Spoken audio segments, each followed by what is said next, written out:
All right, we locked in right now. It's the Wheel1 podcast. Your boy Master Toys got a special guest in the cut right here. My good friend Joe. Finally pulled up on me. We've been trying to get this done for a long time. We have. Finally have. That's the great. line. Exactly. So now, Joe, now that you're here, I kind of want you to introduce yourself to people. Okay. My name's Joanne Parks. I've been a makeup artist in TV, film, commercial for about 18 years. She made me look good a couple times, you know? Went to school for it. Started off doing like bridal. I did body painting. I actually worked for an airbrushing company for about 15 years as an educator for them.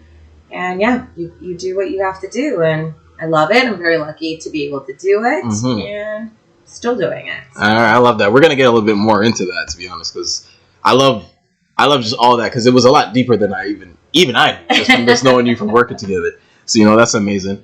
So, but one thing I want to ask now, because I kind of we get the whole story here. So we know this is like Big Joanne now. This is what you're on. But what was Lil Joe saying back in the day? How were you as a kid? Like, how would you paint that picture for us? I was, I guess, a jock. Okay. I was very, very into sports. What was your sport?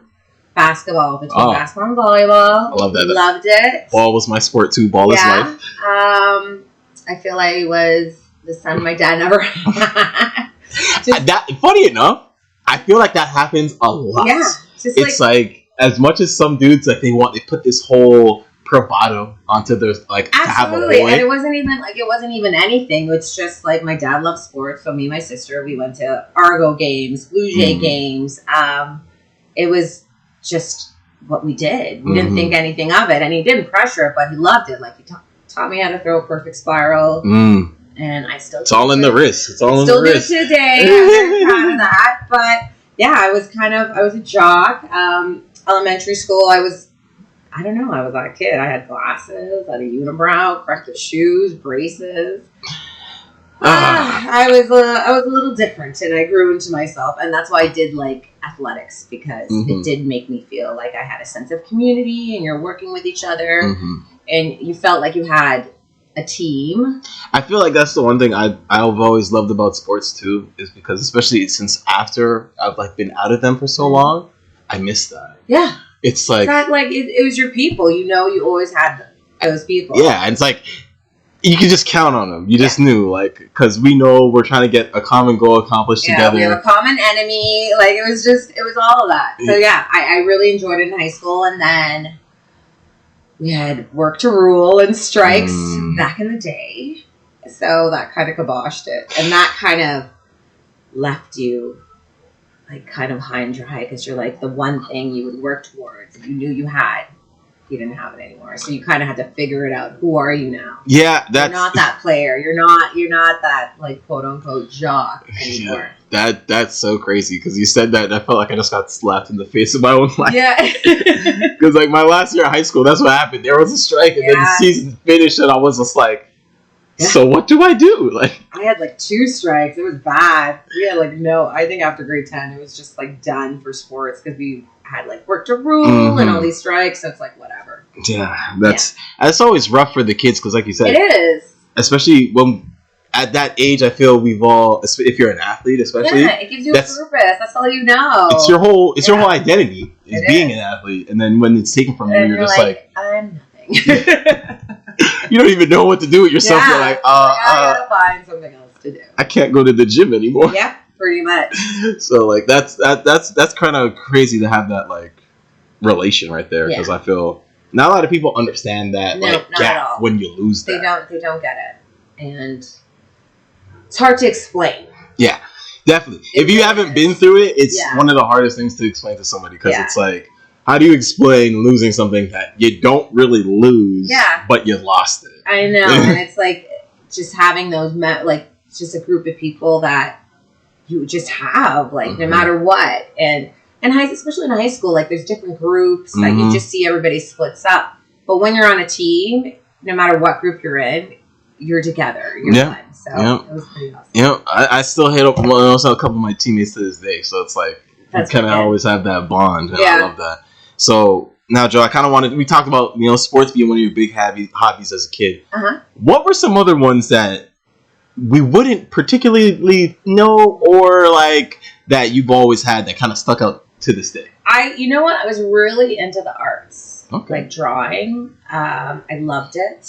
It was kind of a release for me, which I guess helps me in the future in my profession. But Makes sense. I was really, really into the arts, and Mm-hmm. I never really I took art class. I never really pursued it because I did have this like, oh, I'm going to play this, I'm going to play that. I'm like, but once schools went on strike, I did pay more attention and enjoy it. Mm-hmm. So I did. And I did because I don't draw as much, which I should. Mm-hmm. When I'm thinking of it, I should really, really draw. Gotta get a little like a notebook or something, Yeah. like a scrapbook. And just It's so soothing, and I remember how much I loved it.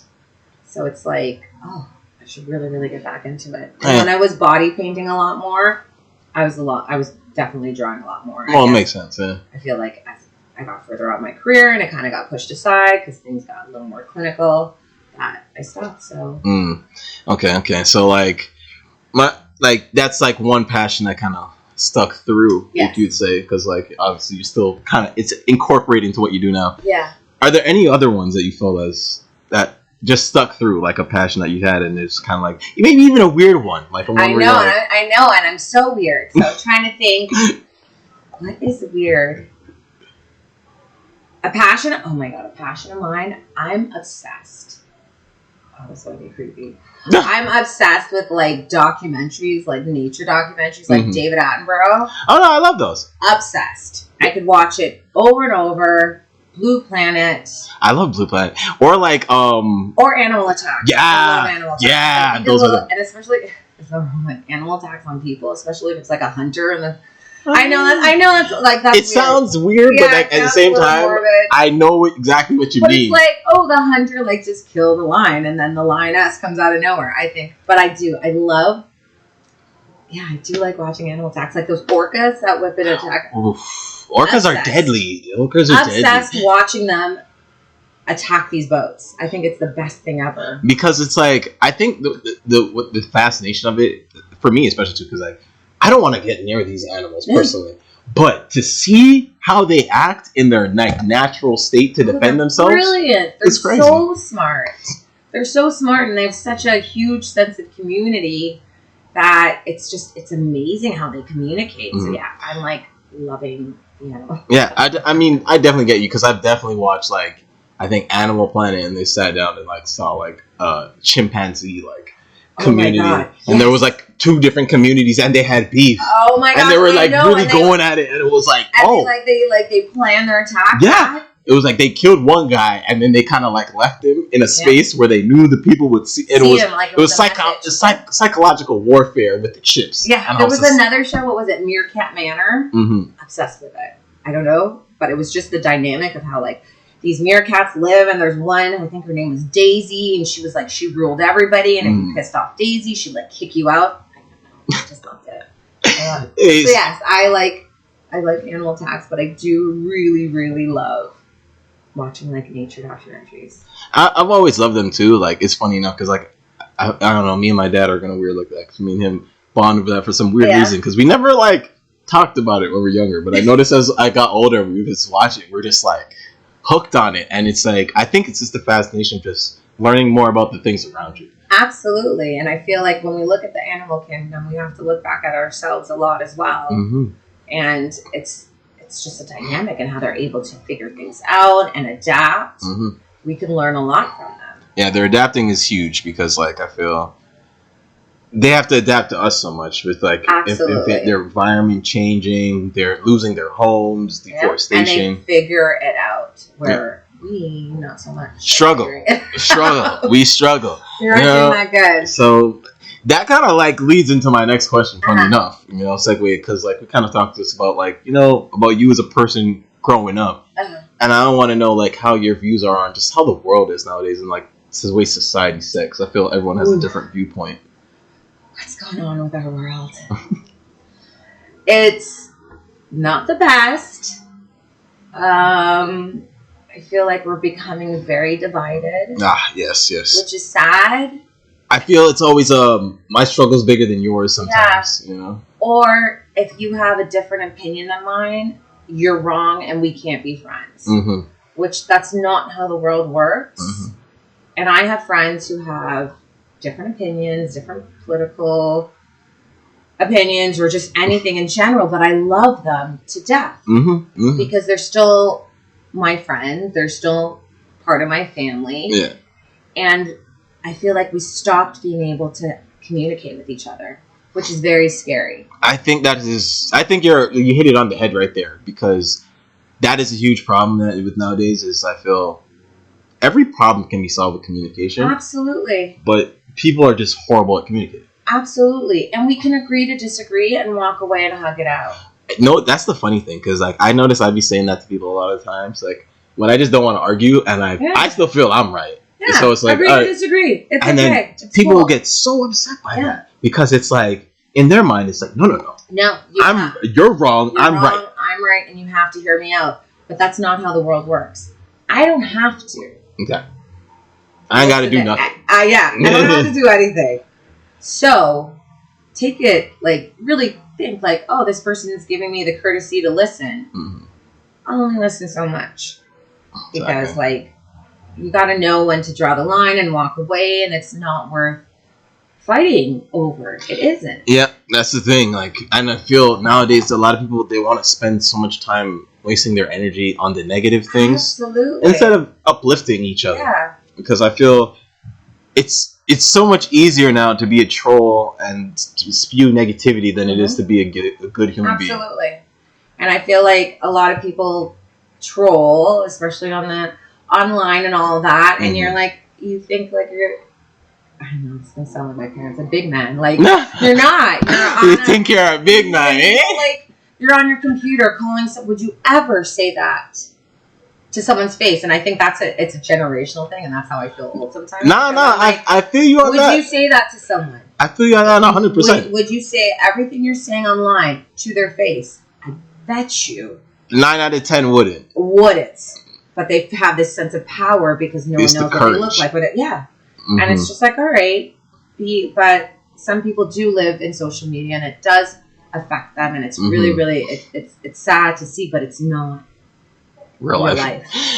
That's the funny part about it, is that I feel nowadays society has been so wrapped up in technology, and then which in turn pulls you into social media, that you forget that it's not real life. Yeah. Like, people are literally sharing their highlight reels on here. Mm-hmm. You very rarely see someone fail. Yeah. But you see all the successes. And so we assume that now it's like a microwave society, especially for these younger kids.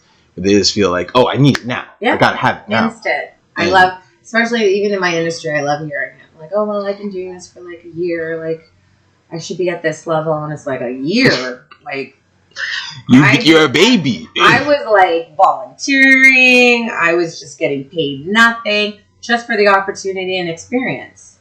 And I worked hard at my craft, and I learned from a lot of people, but people want it like instantly because they see something and they're like, well, I did this. And it's like, that's not how the world works. Exactly. And it's sad that a lot of people think that way, because it's like, even like you said, I think about that, and I think about myself, and like with the acting, and I'm only in it for a couple years now. Mm-hmm. And even so, it's like, I want to be in a bigger place, but do I feel I deserve that? Fuck no. Yeah. Because I still got to put in the work. Like, I got to climb the stairs. Yeah. Like, absolutely. There's not always an elevator, and I feel like everyone assumes that they just got a key to the penthouse. Absolutely. And that's the problem with this whole like microwave society, I like to call it. Like, everything quick and easy on the fly. So, I mean, it's good, and it's good to have these conversations, because I feel like these are the ones that are needed to like let people know that it's not like that. It isn't. Isn't at all. There's a lot of hard work and determination, and sometimes luck that comes into play. True. And it's not that it's never going to happen, but you can't expect it overnight, because if you get something real fast, real quick, it'll probably go real fast, real quick as well. Yep, that is the truth. And I always say with luck in reality is you being prepared for the situation. Yeah. Because luck can only work out unless you were ready for that situation. So when you're put in it, you succeeded with it. Yeah. And that's why it's quote unquote lucky, but like he's like we said, you're just always ready for the moment to stay down, and I love that. So I kind of now, switch gears a little bit. I kind of want to talk about something like bring up in the show with everybody, and just about the mental health aspect, and we kind of just want to know of a situation where you kind of first thought about it, and we're like, wow, this is kind of really affected me deeper than I thought, and like how did you kind of like figure your way through that? Ooh, let's see. I've always kind of like struggled with like anxiety and depression. Mm-hmm. But like growing up, I'm a lot older. There wasn't these terms that are now. Oh yeah, so for sure. You kind of just like, I kind of figured it out, like key things that helped me get through. Like I could feel it coming on where I'm feeling a little blue, I'm feeling a little sluggish. I make a point to like work out, get some sun, just not really be on my phone so much. Kind of like I do like a checklist for myself sometimes. Okay. And there were definitely like COVID threw me for a loop. That was a really dark time. I mean, I could imagine. Yeah, like industry shutting down. Am I gonna have a job? I can't see my family. I live by myself. I know how that feeling is when you live by yourself and you're like you're supposed to be alone, but then you're always alone because you're alone. And it was just like it really broke my heart. Like I'm shopping for my parents and I'm dropping food off for them, and I'm looking at my parents through like on the sidewalk through a screen door, and I'm like hearing about other friends whose parents got sick or other people's like it just was a lot because we were kind of like made to feel so scared of like like being around others. We're social beings as humans. Absolutely. And I know definitely through that, like me and like my small group of friends are like either who lived alone or some had families were like, we can't do this. Like I'll be real. I was the same because I was telling people like, yo, pull up on me, man. I don't care. We can't. This isn't the way of life, and this can't. So definitely that was a tough time. I also know like even like certain things that can mess with you, especially when you're working. I feel like even when I first started off, I was doing a lot of like fashion.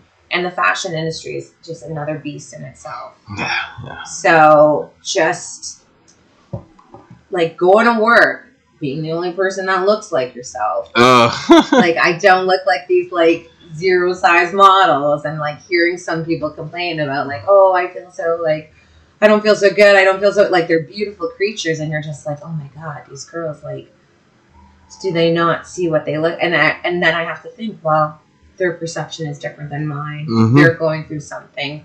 So that made me like kind of think as well, because if you get wrapped up and caught in, you're just going to feel like shit. Yeah. So, but yeah, it's just, I definitely can say that I have a checklist. I know what to do. And I have a bit of like a tough approach about it. Like, I got to like suck it up. I got to think of the good things in my life. I mean, I know the world's not going to stop for me. So I have to figure out how to navigate through situations to make myself feel good.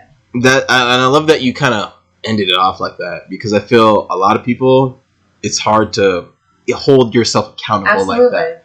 To be like, okay, I see this is going on. Yeah. How can I help myself? You have to check in with yourself. Check in with yourself more than you're checking your Instagram. You do. You have to. Like, you could feel it. Like, you know what's going on. You just have to stop and listen to yourself. And that's why as I got older, I'm like, I need to really listen to myself. I know, because once it goes bad, it's really bad. And it's hard to come out of. Yeah. No, that's the truth. Yeah. Like you said, it's hard to hold yourself accountable and be like, all right, this is what's going on. This is how it makes me feel. Yeah. Is like, that's a big thing too. And then, okay, how do we get through this? And then, like you said at the end, which is beautiful, is that sometimes the tough love approach where you got to be like, all right, bruh, it's bad, but it could be worse. And it's probably because like West Indian upbringing, and we don't talk about that. We don't do anything, but you kind of have to like suck it up because especially if you've gone through like you've done through everything. Like I've done the medication, I've done that. It didn't work for me, so that's why I was like, I need to find what works for me. It might not work for everybody because everybody's different. Everybody's different, and that's okay. But I know what works for me. And that's amazing, to be honest. That like you found that, and you just found that your motion and like know your mojo. Because I feel a lot of people, they don't even come to the original concept of us like loving themselves first of all, to hold themselves accountable. Because I feel like if you don't really full on love yourself, it's going to be hard to look at yourself and be like, it is constructively. It absolutely is, and you have to like kind of be mean to yourself sometimes, like. Yeah, shit ain't that bad. Like, figure it out. You know what you need to do, so do it. Yeah, that's it. It's funny because like that's like a lot of things. Like when people always ask me, especially like with me having the spinal cord injury, just about like, oh, like I couldn't imagine going through that, or how did you do it? And it's like there was a point in time I had to do that to myself. Absolutely, I had to like be like, all right, bruh. And funny enough, it was because a friend of mine who's been on the show before, shout out man, but. Yeah, I saw him and he's like a quadriplegic, but he's like neck down. But his spirit and vibe was of someone way better than people that I know that are completely able-bodied. Absolutely. And to see that and see him, I was like, I had to look at myself and then be like, what the fuck are you complaining about? Absolutely. Like he's got motion of one arm and he ain't complaining. Yeah. And I was sitting here like, oh man, I was just fine a couple months ago. And it's like, yeah, that is true. Yeah. And that does suck. But this is what it is now. And that it's the cards are dealt. Nothing is going to change. And I always said, you can still win a poker game with a shitty card. with a shitty hand. So it's like, it's how you play your cards now. So it's like, that's why I kind of like had to chalk it up to. And I love that. In essence, that's kind of what it sounds like with you. And it's not easy. It isn't at all, but you just have to, like, I guess, count your blessings. It's like, it's life. It's not going to be easy, but it's a journey and it's a ride, so try to make the best of it. You only got one of them. That's it. Yep. And a great saying that I've always stuck with is never take life too serious because you'll never make it out alive. Yeah. That's good. That is good. That's a good one. Because it kind of helps like relieve that. Yeah. Like, of course it is serious and we want to get things done. You gotta laugh sometimes. And I say to people, like the people who usually laugh the hardest are the ones that cry the hardest as well. Yeah. It's funny because like I make a lot of dark jokes about me being in a wheelchair. And I find that like sometimes people really don't know how to like just like be around me. Because like I remember even recently I saw someone and like they just recognized me because like I saw them again earlier like at a different place with other people, and they're like, oh yeah, I remember you, and I'm like, yeah, I'm easily recognizable nowadays. And they kind of like were like, oh god. And then good thing my friend was there. He's like, nah, he's just fucked. Like he makes jokes like that. Everybody's so scared. You can't say anything. Yeah, and I'm just like, god, did I offend? What did I do? I just like for me, I always tell people too. It's like I've cried so much about the situation where I'd rather just laugh now. Absolutely. So it's like it's funny where you kind of got to laugh at your pain, and there's a weird beauty in the pain. Yeah, you embrace it. Because sometimes when you stop feeling the pain, that's the scary thing. When you're numb. Damn. When you're numb to everything around you, that's the scary thing. That's when you're like, I feel personally like if I'm numb, it means like I care about nothing. Nothing can faze me. When you're not fazed by anything and you don't care about anything, you don't love anything, you're reckless. Yeah, it's scary for you and just anyone around you. You and like, even when you're saying that, and it's like, I feel like I remember a time in my life when I was like that. I'm just like, oh. Yeah, when you're like, I don't care what happens. And when you don't care what happens, that's when bad things happen. Damn. So that's some real shit right there. That almost got me speechless. So I'm just like, damn, I don't even know where to go over here. But anyways, like, let's kind of tune it up now. Let's tune it up a little. Get a little bit into the good times. Now, we were talking a little bit about just your job, you being the makeup professional that you are. What would they call it? MUA? Is that what they call it? Yeah. Makeup art. Yeah, that's what it's on the call sheet. MUA. I never got that, but whatever. So, like, what was one thing that made you, like, we kind of talked about, like, you loving art and that kind of brought you into it. But was there anything else that kind of, like, made you say, this is what I'm doing and I'm rolling with this till the wheels fall off? Well, the reason I went to makeup school is after high school, I didn't go to college or university right away. My niece was born and we were all helping out of the situation. So my sister was in school, so I stayed a little bit. Like, I was like, I'll raise her. I'll be her nanny for a bit. And I was also go-go dancing at night for money. Oh, okay. Not stripping, which I have no problem with. But you just got to emphasize and clarify. I didn't. Yeah. Because back in the day, that's how clubs were. Like, you saw those girls on the podium. And I would do that and, like, be with her during the day. And we would have these events, and these, like, makeup artists would come out and, like, do our makeup and glam us up, and it was so much fun. And I was like, oh, I wonder if I could do this. So then I, like, signed up to go to school, and then I just fell in love with it. Yeah. So, yeah, that's... So it's funny how, like, in essence, how the transition from go-go dancing led you to the full-on profession of makeup artist. I say there's not many things I could do. I could be a go-go dancer, a nanny, and a makeup artist. Besides that, I can't do it. You're like, you know, I just happened that the cards has worked in my favor. That's you know, that's it. So now, like, with that and like going to school, getting into the industry now. Yeah. When you first got into it, what were like some of your first thoughts of like, oh shit, like this is like actually what it's like? Ooh, it was like scary because you have this like,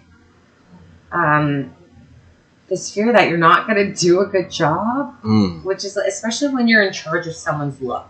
Oh, interesting. Because it's a very intimate thing. So you want someone to feel good. You want to do your best job, but especially starting off, you might not have that confidence, and people can feel that too. Ooh. So I've had people who I guess could smell my fear and just like fed on it, and I'm like, I'm never doing that again. But yeah, it's just you're like, this is what I'm gonna do. Like, I'm gonna own my craft. I'm gonna try to do my best. And, like, you'll get into situations where you just draw a blank. And you're like, I don't know what to do. I'm a hack. I'm like, I'm not good enough. I'm not supposed to be here. Yeah, they're going to find out I suck. Because then you see some people who are really, really great. And they're just, like, they're not booking work. Or they're not, like, it's just, like, how am I in this position when this person isn't? So I just feel sometimes it's just a self-confidence thing that as you do it more, it's easier to kind of navigate and walk into a job and feel confident. Yeah, I feel like if anything, it's almost like it's funny enough because last night I was watching a docuseries about wrestling, and they say like when they're in the ring and you're thinking, you hold back. Yeah, and I feel like it's almost like what you were just saying there. It's like when you have that confidence of you just know what you're doing. Yeah, you're just going full tilt into it. You're not thinking about it, and yeah, that's a big thing because, like you said, people can feel when. Oh my god, they smell it. It's like, oh, I feel like this. Are you good? You know you're good. And some people just like there's some assholes out there that just want to try you and play with you, and it's just like, oh my god. Yeah, especially in our industry, like I haven't run into them, luckily enough, but I am sure you've had your fair share. I found it a lot starting off in bridal. Jeez, some of these. You like not even the brides. You bridal party. I don't know what's going on with you guys. That's not your day. Maybe that's why. Oh gosh, it's like it's not their day, and they're thinking, like, when is my day? Some of them have ridden me, and I'm like, oh, like I could. There's people that you can never please, and then you're like, and that's the thing in our industry. You have to understand, no matter what, sometimes you just can't please someone, and no matter what you do, they're not going to be happy. So don't take it to heart. And I always say to people, especially if I'm doing their makeup, like, do you like it? Are you comfortable? I want you to feel good. My ego's not going to be hurt if you're like, I want you to change this or can you do that? I have no problem doing it. It's your day, like in whatever situation they're doing. I want you to feel good. And it's about like, I feel it is a collaborative piece. Yeah. So you want to tell me how you want it. If you're not used to a lot of makeup and you want some of it to come off, that's fine, honey. And when people are like, well, you're the professional, I'm the professional, but I have a different perspective of what I think you might want to look like. But I don't know how you personally want to feel. And everybody's different because I've had my makeup done and I'm like, no. Yeah. And they're like, I love you. And I'm like, I get you, but that's just not my thing. Mm-hmm. So I totally say, don't worry, it's not going to be a blow to my ego. I'm totally fine. It can be wiped off. Which is amazing. You know, I feel that leeway because I feel it's like, in essence, I kind of think about it like when I go to like get a tattoo. Yeah. And I give my artist like an idea. And like, you know, look at those, give me their ideas on what they think it would look good, where I should put that would look better. And like I've actually done that and I've taken their advice. I'm like, oh wow, that was way better than I was thinking. Yeah, so it's absolutely. Like that's what I mean where the collaborative kind of process is the best, and it's always great when the artist especially is just very open to being collaborative. That's the thing, being open, because when you have someone who's just like really closed off, it's just like gives you like, oh, how is this relationship gonna work out? So.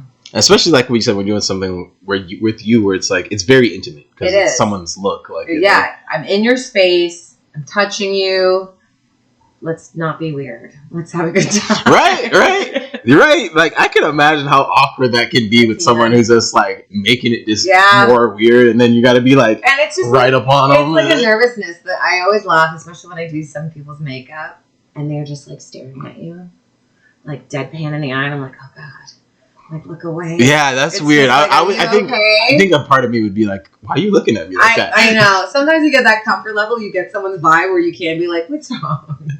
Other people, you're just like, I just got to get through this. I just got to get through this. Oh, yeah. Oh, God. I wouldn't want to be in there, those kind of people's faces, especially when it's like, it's awkward. It's so awkward when you can't even say anything because they're already making it more awkward. Yeah. So, yeah. I mean, yeah. Good thing I don't have to spend much time in that chair. I know. Some people love us, some people hate us. Don't get me wrong. I love it. Like I love it because it's like it's fun. And it's always good to like just talk and meet new people, just like how we met. But then it's like I just think about it for like someone like you, where it's like when you have to deal with an asshole and then sit there and be in their presence. It's just not fun because like me, when I'm on set and there's a situation like that, I can just walk away. Yeah. We can't. And they need you guys all the time because it's like, oh, hold on. Let's get a little touch up over here. Like, luckily, I've been lucky. I haven't met that many assholes. So. That's good. That's good. I feel like the more people I've interviewed and talked to in the industry, I feel like a lot of people haven't. There are good people. Like, we're good. There's good people out there. And that's that. And the thing is, every job you're going to have an asshole or a dick. Oh, so don't get mad at it.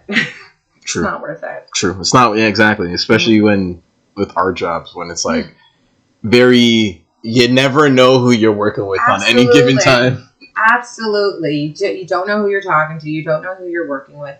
You don't know what that person's going through. So I'm just always try to give someone the benefit of the doubt. That's amazing. That's amazing. I love that you do that. You know, bringing your positivity out. Place. But I will talk shit if they're an asshole constantly. Some people. Face.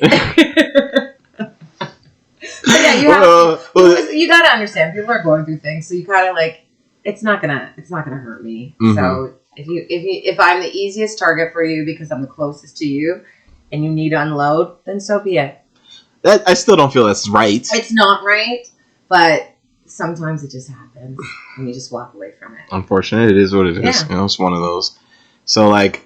Now that you've been in the industry for so long and like been doing it, working at it, I kind of wanted to know like one thing is like because we talked about like kind of what kept you like what made you say originally like I'm here till the wheels fall off, and what's kind of like the positives and negatives that you get out of your job, because I feel like it's like even when I tell people like I'm an actor, they always look at me like, oh wow, it's amazing, and then when I tell them like, oh yeah, when you get a job, it's amazing.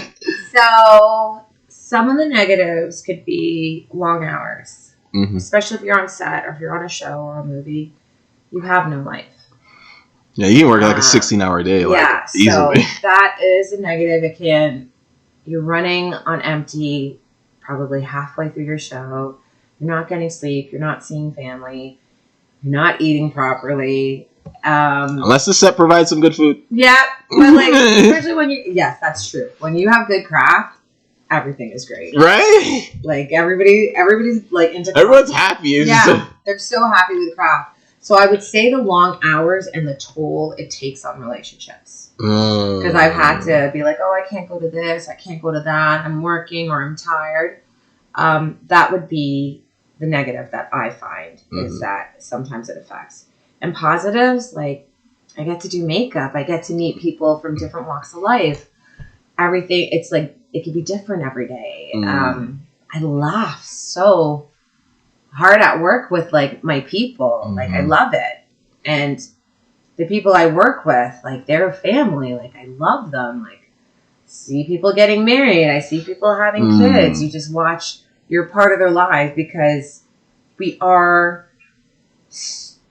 do work sometimes crazy hours and you become each other's rock and family. It's like weird sometimes where you're kind of like a part of this group that no one really understands but you guys. It goes back to the team thing in sports. Yeah. And I think that's why I like it too. I love like that. Like we're all in it together.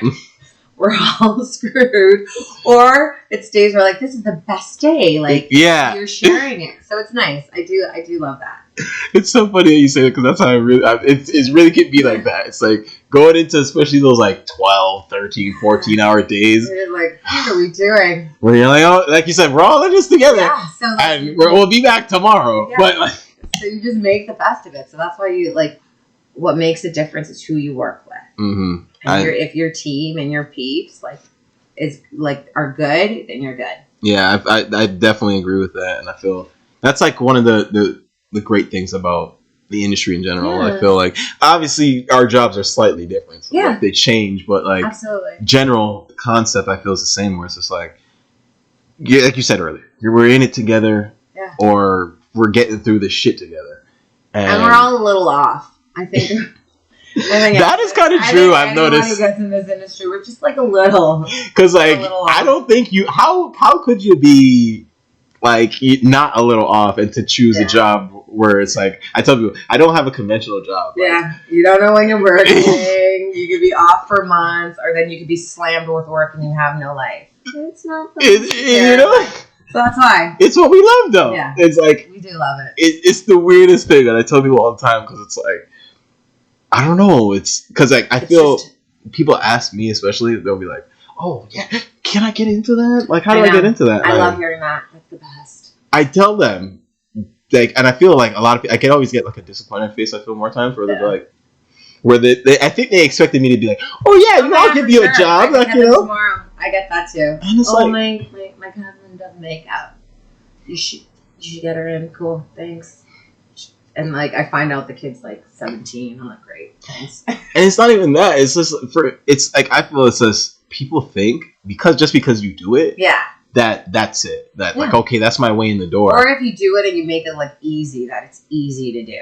Yeah. That's the thing. Which it's not because like for me it's like I'm funny enough because when it happens for me and I tell people like, well, you gotta like search on like Facebook casting places to like. You have to get seen, and do work. You have to work before you could like actually work. Yeah, and that might mean for months searching for one thing. Yeah, and when I tell people that, they look at me like, I don't really want to do that work. Yeah, and then it's like, so why did you even ask me about doing this? Be very, very quick and easy, but it's not that way. Like I said, it's the hard work and the like that's a lot of people they don't want to go through or the rejection because that's like one thing that I got to deal with a lot. Where it's like, you definitely do. You have to have kind of a thick skin and realize that it's not you. It's they were just looking for something different. Mm-hmm. That's it. And that can be hard because I remember like earlier this year I felt I was definitely in a dark space. I wouldn't say place, but space because of that. Because before it felt like I was working all the time, and then it. Like after the holiday break and everything, so it slows down, and then after that when it was picking up again, I was like, I'm not getting shit. And then throughout the year, it kind of and it could be hard. It could be like it does a lot to Especially, mind, and you're just like sitting there racing, thinking like, what did I do wrong? What are they like? What are they looking for? Yeah. And then you put your all into it, and then you don't hear anything. Yeah. And like, I think that's something that people don't realize is like, because like sometimes I'll post like, oh, me in a commercial. Mm-hmm. Like, oh my God, you're famous. You're doing big things now.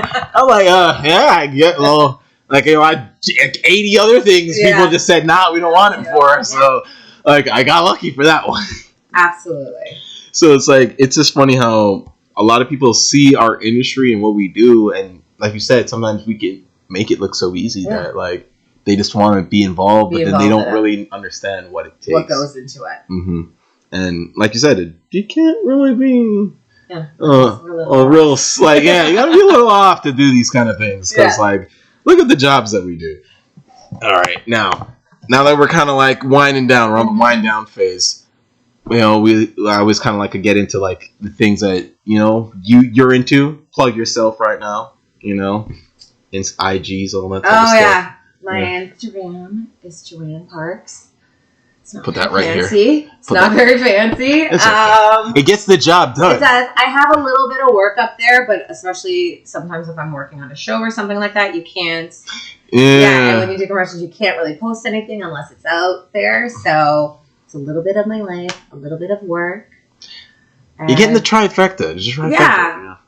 It's just, that's it. I don't even know what else.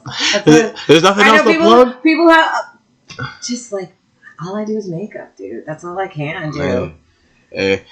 See, I love that. Regardless, though, you know your skill set. You're saying, people are like, I'm like, I don't know. Just got my Insta. Hit me up if you need your makeup done for something.